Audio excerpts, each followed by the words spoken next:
You're listening to Hidden Roll, the podcast where we introduce you to the brains behind your favorite toys, games, and all things play. Before we jump into this episode, we'd like to give special thanks to POP, peopleofplay.com, the one-stop hub for all toy and game inventors. Without them, this podcast would not be possible.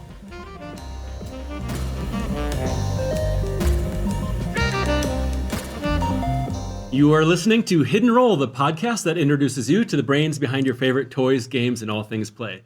I'm artist, engineer, and game inventor David Yakos. And I'm game designer Branson Faustini, and together we get to interview the people who made the world of fun. And we've got a special guest today. I'd like to welcome Egils Grasmanis. Egils, thank you for joining us. Hey. Hello, thank you for having me. Oh, it's our pleasure. So just as a quick background for those that don't have the pleasure of knowing you yet, Egils is the co-designer of ICECOOL, which was the winner of the Spiel des Jahres, really the most prestigious award you can get for a card game or a board game out of Germany. And he's based in Latvia. He's the CEO of Brain Games and the father of four, Toms, Dora, Meeks, and Mia Guna. And hopefully my Latvian pronunciation didn't butcher those. Perfect. I feel bilingual now. And Egils, I've had the pleasure of knowing you and going on some different adventures. You've come to the mountains of Montana where we've traversed some mountain peaks. That was one of the greatest trips I've had. And we've also eaten some of the most exotic street foods we could find in Asia. But I'm really looking forward to here in actually just a couple of weeks. I get to come to Latvia to the Game Wave Festival. Can you tell us a little bit about what we're going to be doing there? Sure. Well, yeah, that's a festival that is going to take place for the first year, actually, so end of September. And it's going to combine all different type of gaming people from different industries, not only board games, but also mobile, AR, VR.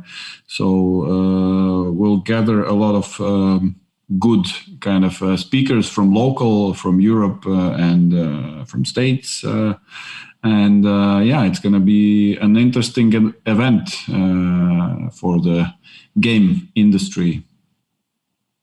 Looking forward to one, seeing Latvia, and two, being able to take part in that festival for sure. Oh, I'm very excited that you're coming over. Yeah, hopping on a plane as the world slowly opens up a little bit. Well, one of the things that we've kind of noticed about all of our guests is that creatives seem to all have never lost that sort of creative power that they had as kids. Children seem to just have this incredible openness to creativity and imagination and all that kind of stuff. So we're kind of wondering what you were like as a kid and how... little Latvian Egils, what was he like? Well, to be honest, I don't remember myself as a very creative when I was a kid. I have very good memories of having kind of experience with games or gaming after school, actually starting from the first grade, I think. Almost every day after school, I went to my grandmother's place, and the most of the time that we spent together, we were actually playing games. The games we were playing it was mostly checkers and some card games. But and it was my grandmother actually had a table that is meant for card games. And that is something that she in her childhood remembers that her father and like gaming was a big part of playing card games was a big part of her family and childhood, and and I'm very happy. I have very good memories of these times. My grandmother, I think, well, she was one of the closest persons to me, and so I think that was the start of my game experience. It's amazing how gaming transcends generations like that. I remember growing up playing like rummy, manipulation rummy with my grandma from the time I could hold a hand of cards. Actually, she would have those little holders that would hold the cards for us because her hands were too little. And then you get that magical family time. Well, absolutely. I think it's one of the biggest advantages for card games, board games, that it's a medium that can connect generations. You can sit down with your children and your mother and dive into a universe that kind of takes you all in and excites everyone. And I think it's definitely one of the most meaningful times you can spend with your friends and family. Around grandma's card table. That's got to become a family heirloom at some point, especially now that you're in the business. So I guess going from playing, checkers and card games with grandma,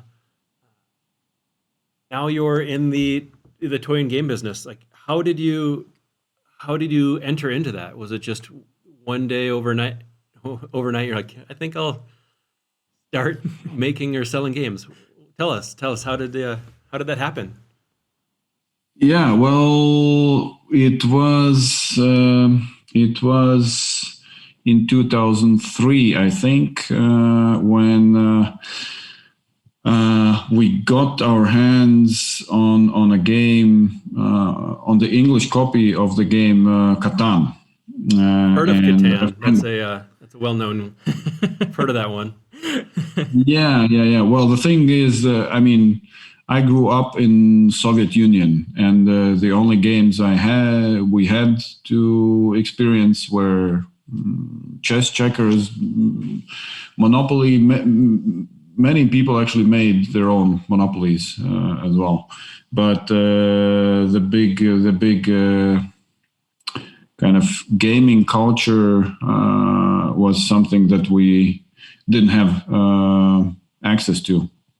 But then, a friend of or a cousin of a friend, of a very good friend,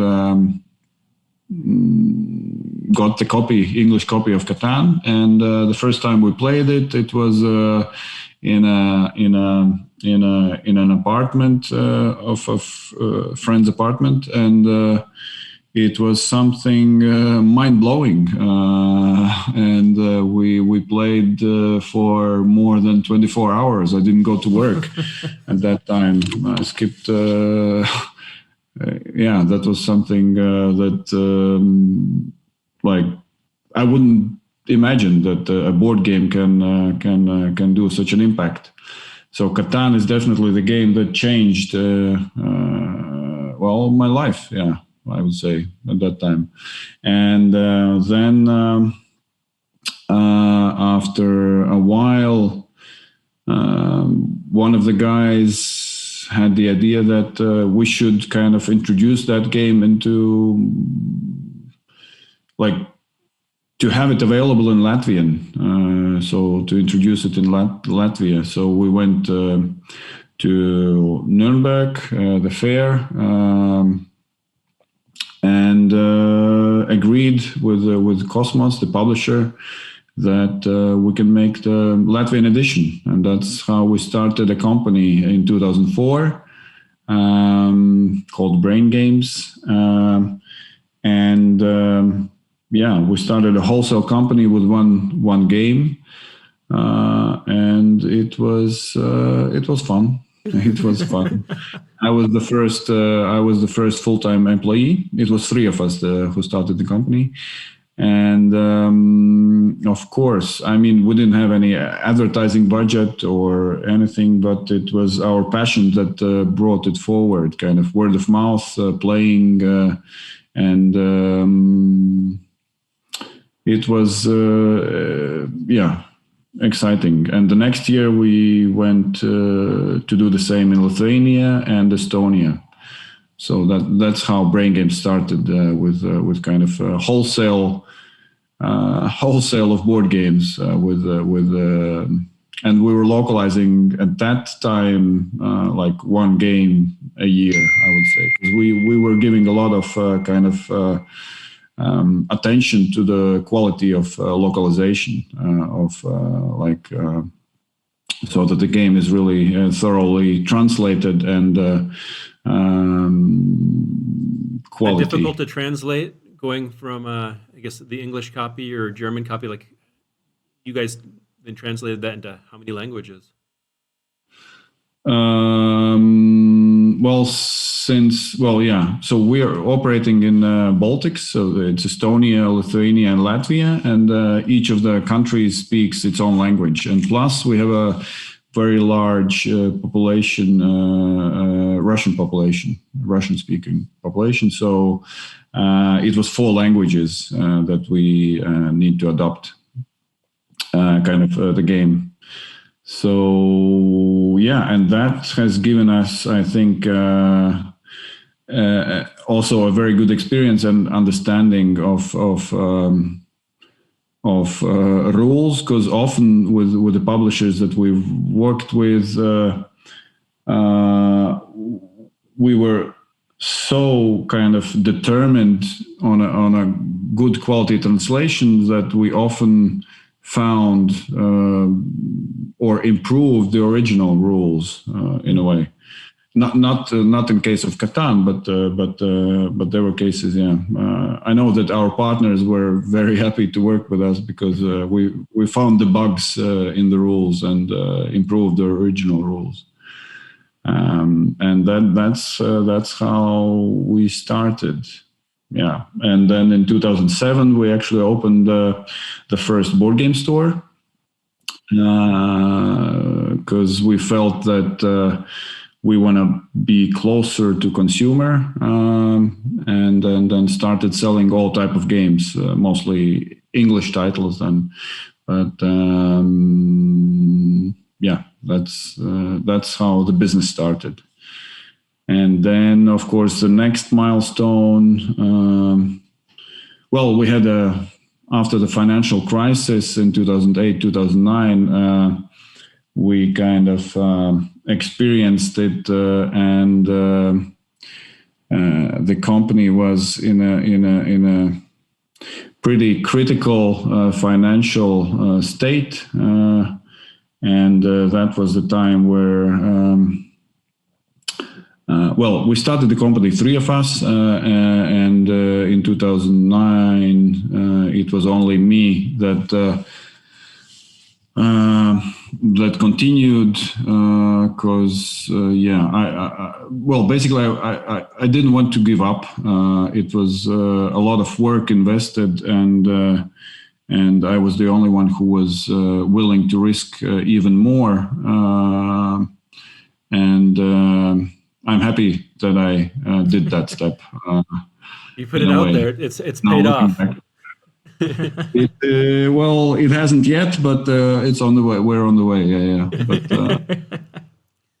But that's it's interesting, just working through a crisis like that. It's like, seem to have seen a couple of those in the last couple of decades. Yeah. Outside of just when you're so fortunate to be able to bring Catan to that section of the world, but there were some other titles there that were some big names. Was it not? If I recall, you also were doing Carcassonne. Is that correct? Yeah, sure. Well, the first game we published was Catan, then Carcassonne, for Baltics, and then Saboteur, and then we started with working with other publishers like Gigamik,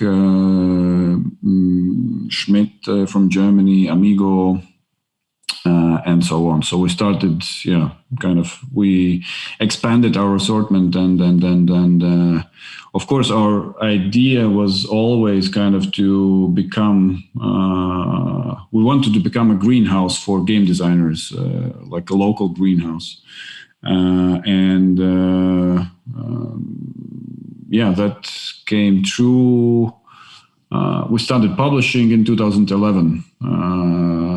We started publishing games from local designers in 2011, and our first game was actually the official board game for our local Riga ice hockey club, and that was a kind of, I would say, total failure because I mean the game was good, but it didn't match the theme. The mechanics didn't match the theme, and it was a local game. But then the next year we published 4 games. Three out of those games were from Estonian game designers, and one of them was from our own employee. And then since then I think we've been publishing 3 to 4 games a year, and then of course. We started also creating games,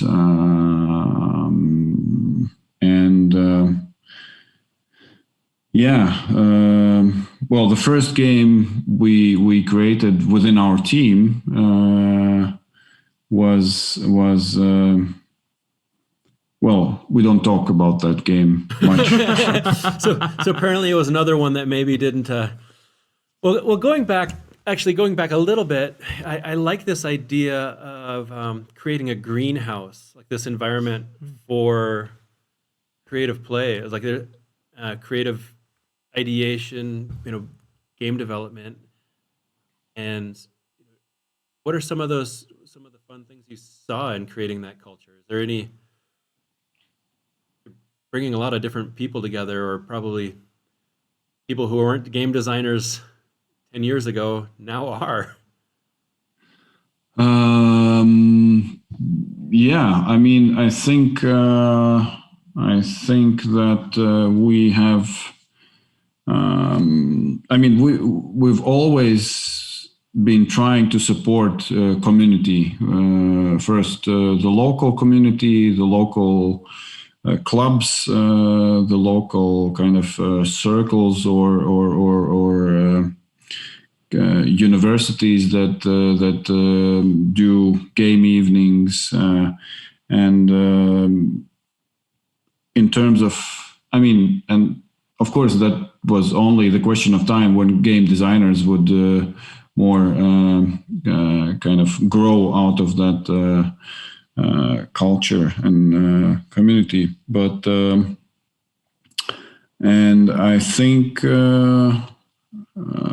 we're at the beginning. We see that more and more games are being published by local game designers, and we are very happy to see that that game design is kind of starting a good path here in Baltics. I mean, currently I think one of the strongest game designers is from Lithuania, whom you well know as well, Urtis Šulinskas. Love him. He's awesome. Yeah, very great and very creative guy. And that man oozes creativity. Yeah. And we've recently opened also a board game cafe in Riga. A place where we are also looking forward to kind of to give the chance for game designers to come together and brainstorm, playtest, share their experience, and also for us as a publisher to spot the new games and. Brain Games continues to license products from inventors, but at the same time, with your creative team, you're developing things in-house. Kind of, you've after the hockey game and a few others, some that did well, some that were testing the markets.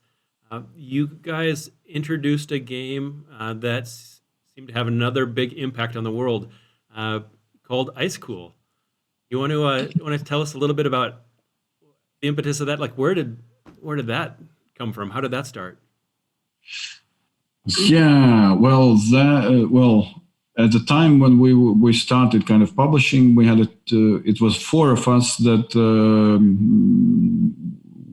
we met kind of one day a week. It was every Friday.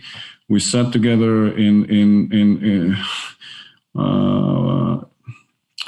the corner of our warehouse of our store. That was our kind of development place, and we play tested different games, and there was a game where we just needed additional pieces, figurines, to kind of to try out. So we brought different kind of pawns and pieces, and one of them was this Weeble Wobble piece out of Amigos game Honigbienchen, and we started to kind of flick them and play tags on the table surface, and it was fun, and that's how kind of it was kind of, yeah, in a way very accidental, but that's how ICECOOL started. And the Weeble Wobbles, they're sort of like I think of like the Russian dolls nest. If you were to take the very center, like the smallest little one inside of there, it's got like the rounded bottom, and it stands up straight, but still, if you bump it, it kind of rocks, weebles and wobbles. Yep. It's very, very neatly done. I mean, I think every child knows from Soviet Union knows it under a name Vanька Встанька, a Russian name, and yeah, it's but nobody has used the pieces as a kind of moving as a flicking piece. So, and yeah, when we were starting to play with them and playing tags, I mean, we experienced that you can actually control the piece in many different ways. I mean, if you flick the small piece on the right side, it makes the turn curve, and then actually later on in development, we only found out that you can actually jump them as well. And it was, yeah, so you can control it. So there is skill involved in the game. And the first prototype was actually, so it was only the pieces, and then we had the cardboard kind of borders, obstacles. And the setup took like ages to set up that game, the first prototype. And then I had the idea I mean, I've always wanted to use the packaging more, in a way, the box, and I had the idea of kind of creating the field, the game field, out of the boxes. And I remember that my colleagues were very, very skeptical about that, and yeah. When I cut out the prototype, yeah, I was very happy to convince that it worked, and it worked really well.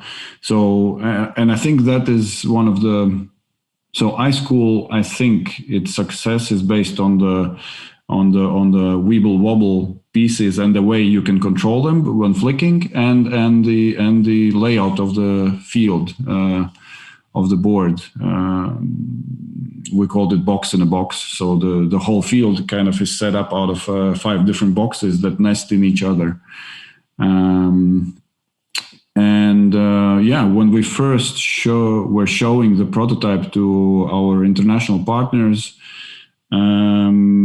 we felt that it is going to be a kind of good game for us.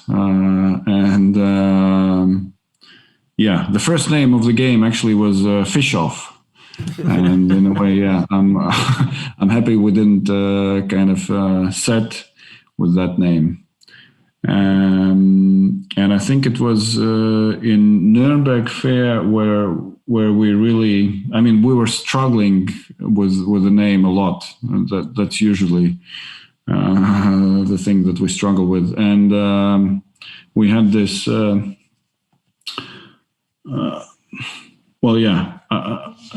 I did a little bit of pressure to the team, saying that we have to come up with a name within the next days, and that's how ICECOOL was born. The name. It's a good name too. We're still not sure who came up with the name. But it was a collective effort. That's one of the magical things that happens with, like, when you're bouncing ideas off of each other. Sometimes just one person has the right question that leads to the answer, and one of the fun things about creative development. Yeah. The name ICECOOL kind of got a little bit bonus out of the word too, because that your layout of all the boxes is actually a school that's made of ice, and so you kind of get that ICECOOL out of that. So it's yeah.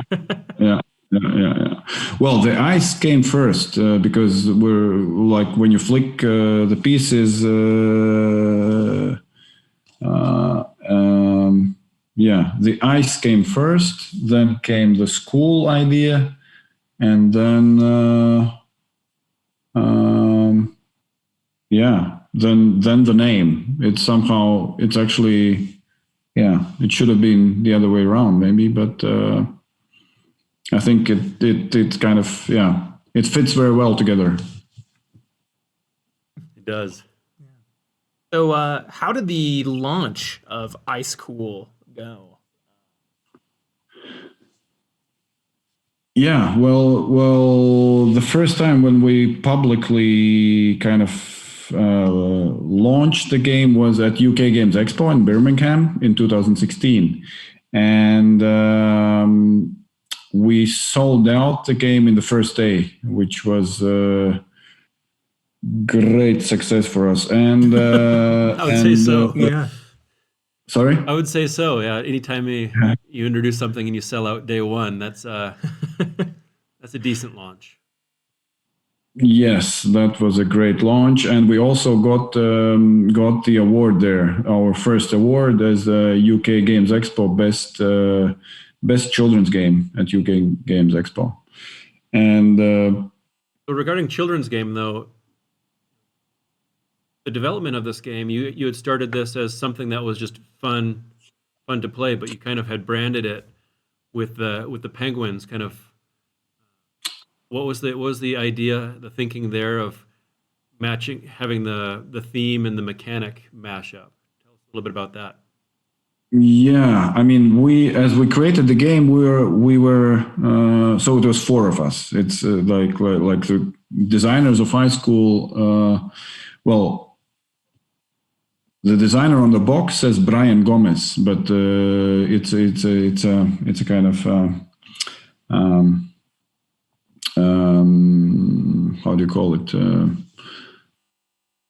How do you call a name that you come up with as a collective? What's the English? Sorry? My English isn't that good. Maybe a collective. So it's 4 of us designers. It's Jānis Grunte, Egils Grasmanis, Reinis Butāns, and me. And we didn't want to put four very difficult Latvian names on the box, so we came up with a name Brian Gomez, which is a kind of alias play with to our company name Brain Games. The inventor of the game is just an alias. It's not a real. It's an alias, yeah. That's the word. Alias. That's the word I was looking for. Sorry, yeah. How do you say in English? Alias. There it is. But sorry, what was the question? Well, just so your team put together this mechanic with a theme that sorry, was a the bit children. younger. Yeah. So we were developing a game that we are having fun with. Basically, we were developing something that we enjoyed, that we felt it's, and we really enjoyed the game. And the theme came somehow kind of. I mean, you flick the piece, it slides, so it's ice, and then who is sliding on ice? It's penguins. And of course, the theme determined that, in a way, that it's a children's game, although we see it more as a family game, and we see it as a game that is fun to play also for adults. And it's a skill-based game, I have to admit. But of course, I mean, in order to have a kind of successful game, you need to have some kind of luck in the game. But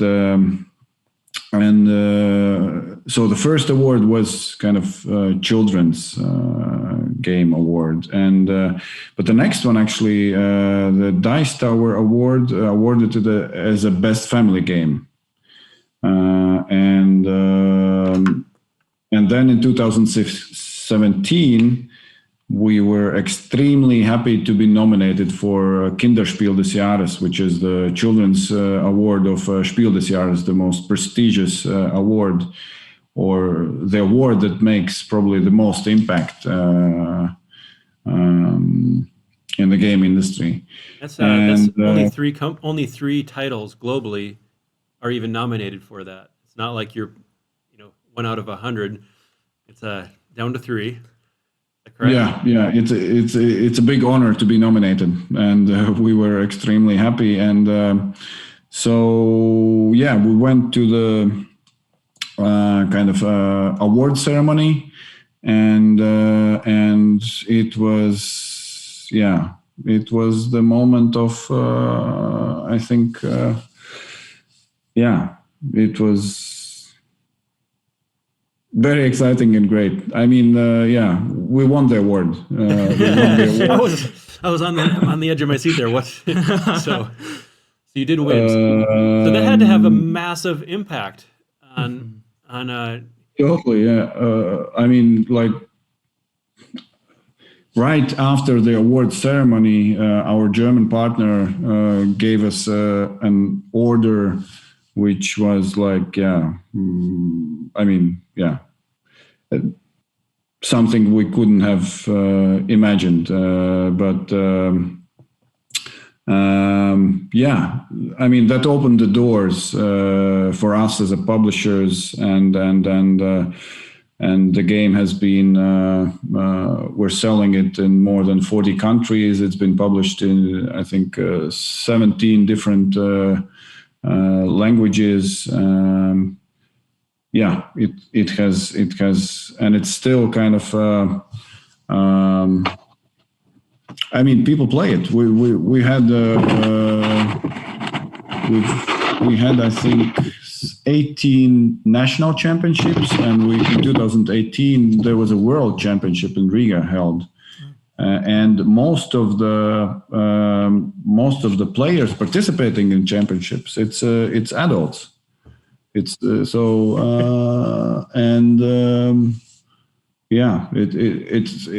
it's a lot of fun to see kind of your creation being played around the world, and seeing people compete in the game and having fun. It's Yeah. Well, just like any good successful movie, I guess you had started with a couple hundred copies, won the award, and then now you're selling globally to countries everywhere in all these languages. And just like successful movies that require a sequel, we had to see basically more penguins. What happened next? Yeah. So of course we were. We were kind of very eager to see how the game, how the market receives the game, what players say. We were checking, or at least I was checking a lot, the kind of reviews and all the comments on Board Game Geek. And the two things that kind of highlighted from feedback from players is that people wanted to kind of have more players in a way, and also the option to have a different layouts of the box, because for the base game there's only one layout you can do out of boxes, and that's how ICECOOL 2 was born. And now we are working on a sequel for the game that is kind of, we're getting out of, it's not going to be a children's game, so we're getting into a bit more grown-up theme, and we're bringing the game to the next level, literally. Basically, it's a next level flicking game we're working on, called Iron Forest, and yeah, it's coming to Kickstarter actually in the end of September. That is exciting. That's awesome. And we'll make sure to put links to that launch in notes below on the YouTube page, as well as on the podcast channel. When you say bringing it to the next level, literally, what? Come on, it's a little bit of a tease. Tell us a little bit more. What's happening? Sure. Yeah. So we will have a kind of the base level will be the same kind of setup out of 5 boxes, but then we're putting up the second level with the tubes and a launcher that you launch. You put in the piece. It's not going to be penguins you flick. You'll be flicking. Penguins can't fly. We know that penguins can't fly, so naturally it couldn't have been. Yeah. No, it's going to be mechs that you flick around, and so you have a launcher, and you have the second floor, and on the second floor you have holes. That's the way you come down, and so it uses kind of the same boxes and the pieces, but the gameplay will be different in a way. Well, not in a way, it will certainly be different. And there are going to be different scenarios that you play through. Yeah, it's going to be also 3 times bigger, the box itself. A lot of material in there. Very excited to bring it. Yeah, to launch it. When it's all adults at the World Championships and everything, it's fun to bring that to the next level. Oh yeah. Yeah, and I think, yeah, let's see how it combines. But I see that I think that people would also kind of would try to kind of expand the ICECOOL with the materials from Iron Forest and vice versa. So, because the boxes, I mean, we'll definitely look for ways how you can actually combine ICECOOL and Iron Forest as well. That's awesome. You'd mentioned reading reviews, and as a game developer, designer, pretty much any product review that's out there, those things can either tear you up. Sometimes you get the trolls on there who just hate everything. But there's a lot of criticism that can either take or leave. Some of the games that you had launched, even that weren't doing all that great. How does that process of like that feedback loop affect you? Well, I think, I mean, especially for every game designer or every creative kind of, or, I mean, it's very important to kind of look at the feedback critically and not critically, but kind of to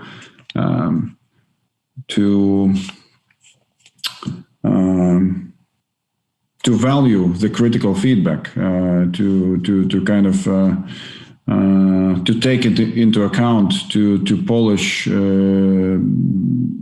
to learn from mistakes, and like, to come to the perfect product, you need to make mistakes to succeed. And you need to kind of understand that mistakes are actually probably more of an engine that brings you forward, and the feedback is one of the most important things. And I mean, for board games, I think playtesting and receiving that feedback is one of the most crucial and most important things to kind of develop a game that stands out and succeeds. And it's never. I mean, playtesting is I think the hardest and the most important thing in game development. That is a tough area, and I've seen that with a lot of inventors that bring their idea and they hold it so close to their chest that they don't even want anybody to see it, let alone have a critique on it. And once they do, they've already made up in their mind that Walmart's going to give them $1 million for the idea prior to anybody ever seeing it. So that I love that you emphasize that mistakes are just the engine that helps keep moving you forward towards success, because it can really be wearing, but you do look at that as like that next a necessary part of the process to get you to success. It's good stuff. Yeah. Well, we don't. I wouldn't say we encourage our team to make mistakes, but I mean, that's every mistake.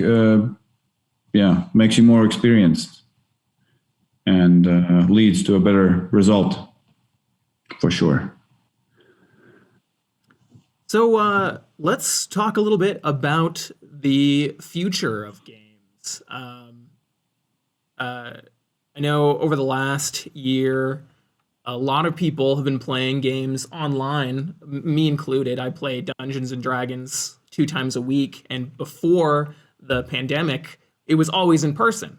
And now, like, playing online has become kind of almost the normal way that I play games with my friends, and they've moved away, and everybody's still being connected over the internet because of that sort of the games that we used to play in person being made available over great distances over the internet. Where do you think the world is going? Well, board games, I mean, physical board games will always be there, because I mean, and we've seen that during pandemic. I mean, the board game industry has shown sales numbers never seen before. But there's a big but. I mean, it's the games that used to be popular, they got even more popular. And it's mostly because of families playing more games, spending time together. But playing games with friends that used to be so common during fairs and events, because of pandemic was much more difficult, and that was, I mean, when the pandemic started, we actually started kind of Facebook. We did it on Facebook. Yeah, we started kind of panel called "Let's Create a Game." And we wanted to kind of create a game that would be easy to play over video conference, so over Zoom, Teams, or whatever conference, and we have we did have great ideas, but it always we always stumbled upon the technical issues that each of the video conference platforms kind of limits. We can't control the sound and video signals in Zoom, for example, and that's where the idea basically was born, to find a way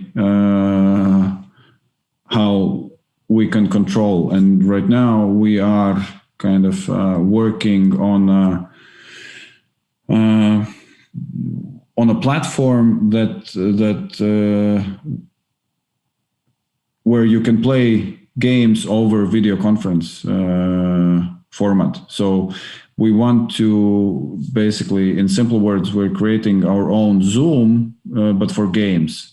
And we want to create actually games that use audio and video signals in game mechanics. We don't want to replicate kind of board games, maybe, which we would also kind of do. There are many party games that you could play over video conference.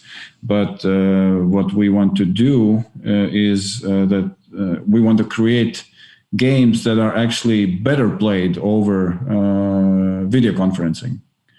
So because there are many advantages. You can control, if you can control, and we will be able to control kind of video and audio feed for each player. So this is a kind of in a way new gaming genre, and that is something that we see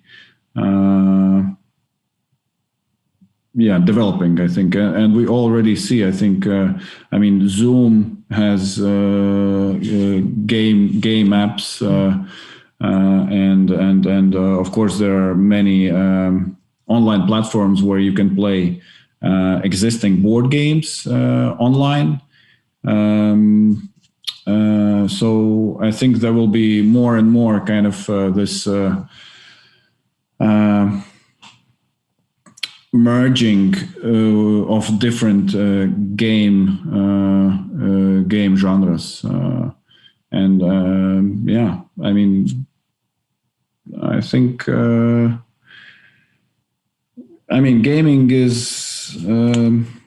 gaming is kind of a great hobby, and I think we will continue to see new genres and new game types coming up. So excited. That's awesome. Surely excited about how. And for listeners out there wanting to follow what you're working on, where's the best place on that area for them to follow? Just, I guess, follow Brain Games on social media, or what's the for now? Yes. Following Brain Games on social media is surely right now the best option to follow what we do. But we are going to announce very soon the ability to subscribe for alpha testing of a game that will come out actually. So this will be September. The pre-announcement right here. Yeah. Awesome. So with this, I know with developing games in Latvia in the Baltic region, was there certain ways that just the Latvian culture had informed your game development, or I guess inversely, that how bringing all of this technology, the technology, the greenhouse of game inventors, how inversely that's maybe affected Latvian culture? Maybe touch on that a little bit. Yeah. Well, I think. Well, first of all, I think it's it's probably in our blood that we are. I mean, Latvia, or our nation, and also Baltics, has gone through many different kind of steps during the last 100 years. I mean, there've been kind of wars, we've been occupied, we've gained our independence, and we've gone through a lot of difficulties, and I think that's kind of that has made us in a way resilient to different crisis situations, and maybe also well, that's for sure. One thing, and the other thing is that we're a very small nation. I mean, and very small countries, and in a way, it's a very good testing ground, and it's since we are very small, in a way. I mean, we can kind of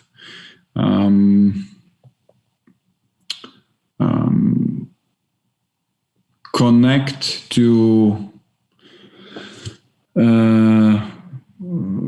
well, Latvia has a population of 2 million people. Riga, the capital, has 1 million people, and so half of the country is living in the capital, and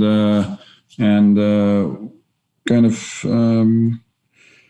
we have a lot of talented people, both in creative, in development parts, and I think we have that advantage that we can all. I mean, from all the aspects, technological side, is it like mobile AR or illustrations? It's all kind of just here to reach, and that gives us, in my opinion, maybe a small advantage compared to bigger nations, I think.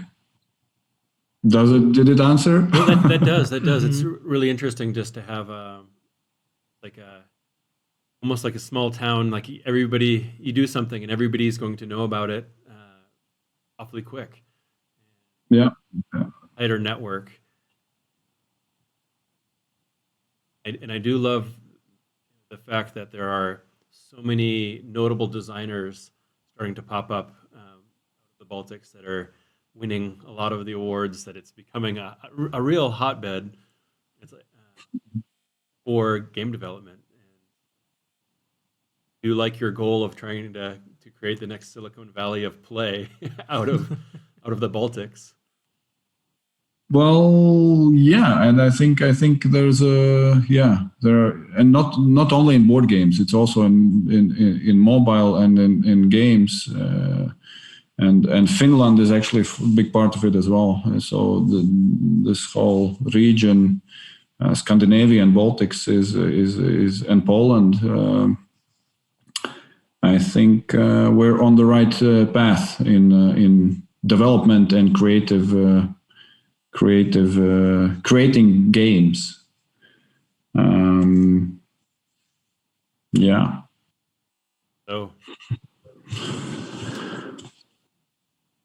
How kind of going off the idea of new and growing game designers, how what advice do you have for young game designers kind of just getting into the industry, or just making their first game? Yeah. I think the biggest step is to have the courage to actually to start, because I think the biggest obstacle probably is that kind of click that. I mean, it's important just to start doing something, whether it's like just, I don't know, drawing a card and trying to play, trying to have a gameplay with maybe just a couple of pieces of paper, or to draw something. It's important to start, and it's important to start. Of course, I mean, you need to play test. So, play testing is, well, I'll repeat myself, but yeah, it's one of the most important issues, and it's the only way how you can move forward, by hearing feedback and not kind of not developing it only in your own bubble. And feedback shouldn't be kind of the more with I mean, playtesting should be done with as wide audience as possible. I mean, if you playtest it only with your closest friend or with your grandma who loves husband everything or you wife, do. yeah. It might not be objective enough or critical enough, and you need that critical feedback. I think, yeah. So starting, I think it's the best click. The biggest step probably is to just start doing that. That's got to be every industry, every creative work. It's just like, it's that first brushstroke on a canvas that's the hardest one. Mm-hmm. A lot of people have their really big idea, but the difference between somebody who has a big idea and somebody who actually made something happen was that they started. They jumped in and they tried. Exactly. Yeah. Exactly. And Yeah. I love that you're creating environments like this beyond, beyond your office. You had mentioned earlier the creation of some board game cafe. I know that you're passionate about that, and you're getting people in there. Tell us maybe a little bit about that. What you've got going there. Yeah. So right now, I mean, we opened the board game cafe, I think 2 months ago, well, we haven't started. I have to admit, we haven't started the game designer meetups yet. That's on my list to start in September. But right now we're having in September there will be board game meetups at the cafe in Riga. Well, yeah, you might be the part of it. Maybe we should, make the first one when you're in Riga. I'll be there. But right now we kind of having. We're trying to have a different, like every weekday, something that is more kind of. We have a evening for kind of couples or 2-player games. So we're trying to kind of. I mean, Board Game Cafe is something that that is a place where we aim to kind of bring people that haven't been, well, first of all, bring people to the hobby more. That, I mean, reading the rules is one of the probably biggest obstacles as well for games. I mean, we all love when somebody explains us the rules, and that's a place where you can actually sit down at the table and enjoy when somebody explains you the rules. And It does make it way easier. Mm-hmm. And I do love that relational aspect that you're creating. You know, opening up this this talk here. You lit up talking about the time with grandma, and that across the table, play, and being able to recreate that, especially at a time right now where everybody's been apart, and being able to come back together around the table, around games, definitely making some fun family moments, even when you're not family. Well, this has been awesome getting to jump in, just hear the stories of the fact that you stuck your neck out and risked. I'm glad you stuck with Brain Games all the way through, and all the stuff that's come of it. Had it not been for, I guess, that bravery and going forward, there'd be less penguins flying about. But before we go, I wanted just to do a couple of rapid fire questions. And we've got, I know, Branson, go ahead and explain this here. Yeah, we've got the hidden roll die, and each of one of these sides corresponds to a different question that we'll ask. So we're going to roll this 3 times and ask you 3 rapid-fire questions, and just kind of answer off the top of your head. If you take too long, I'll buzz you. Game over. Game over. Let's do it. All right, and we're going to score you, where the points are really important here. Oh. I thought it was No, there's only one rule. Answer the question. Okay, first roll. All right, we've got the lightning bolt. So what genre would you like to see more games? I would love to see a new gaming genre, maybe. But if what if we had, cooperative games? Cooperative games, I think, is something that the world needs more. And it would be great if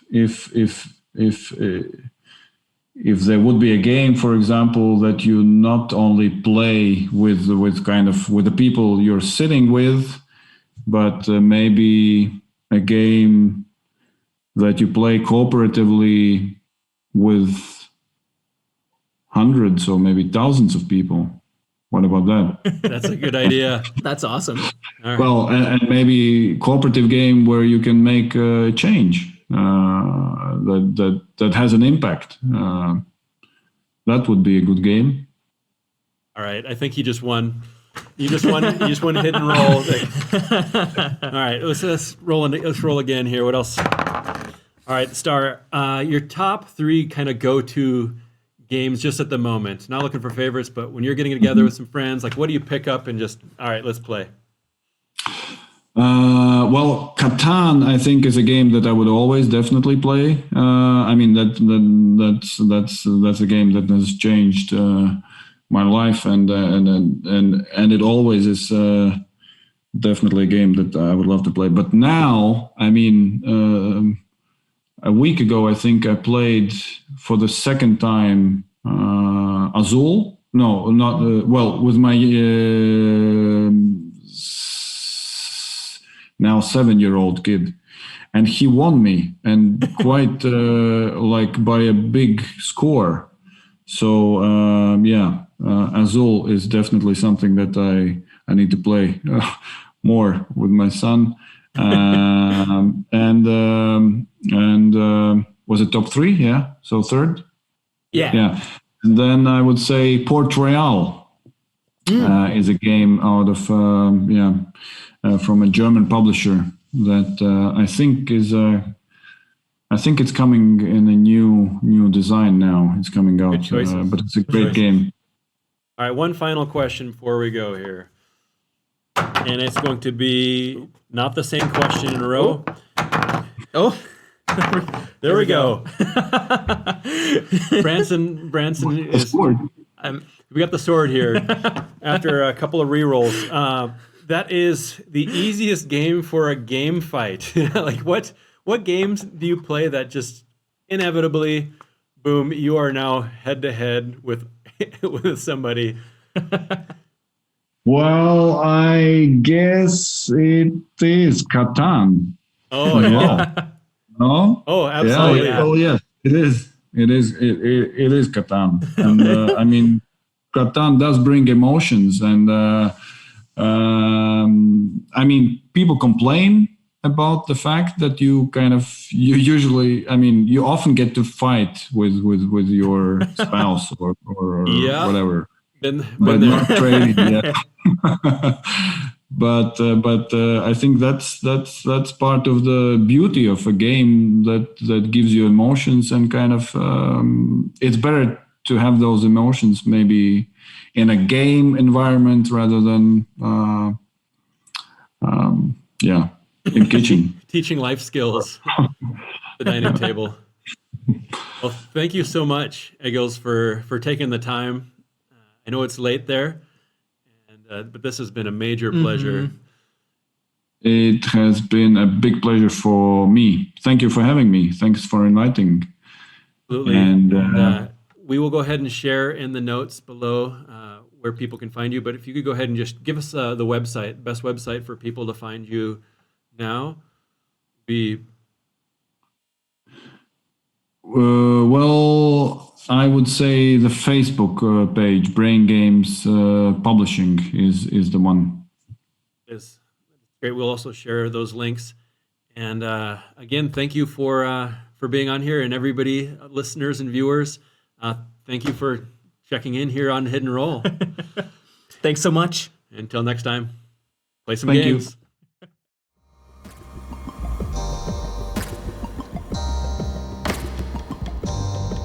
This has been Hidden Roll, the brains behind your favorite toys, games, and all things play. If you like what we're doing, the best way you can support us is to share us with your favorite brains. Please thumbs up, leave a review, and follow Hidden Roll Podcast on Facebook, Instagram, Twitter, or TikTok. You can also sign up for our newsletter at www.hiddenrollpodcast.com for a monthly sneak peek at our upcoming content. That's Hidden Roll, ROLE, podcast.com. Our episodes are available on all major listening platforms, or if you'd like to see our beautiful faces, all of our content is available to watch on YouTube. If you know of someone who would be a great fit to appear in our podcast, or if you'd like to learn the story behind any toy or game, send us an inquiry at hiddenrollpodcast.com/suggestions. Or let us know on our social media. We love to hear your feedback and ideas. Once again, special thanks to Pop, People of Play, the one-stop hub for all toy and game inventors. Visit www.peopleofplay.com to learn more. This podcast is also made possible by the continued support of the brains who never grew up, inventors of play, Streamline Design. Thanks for listening, and we'll see you next time.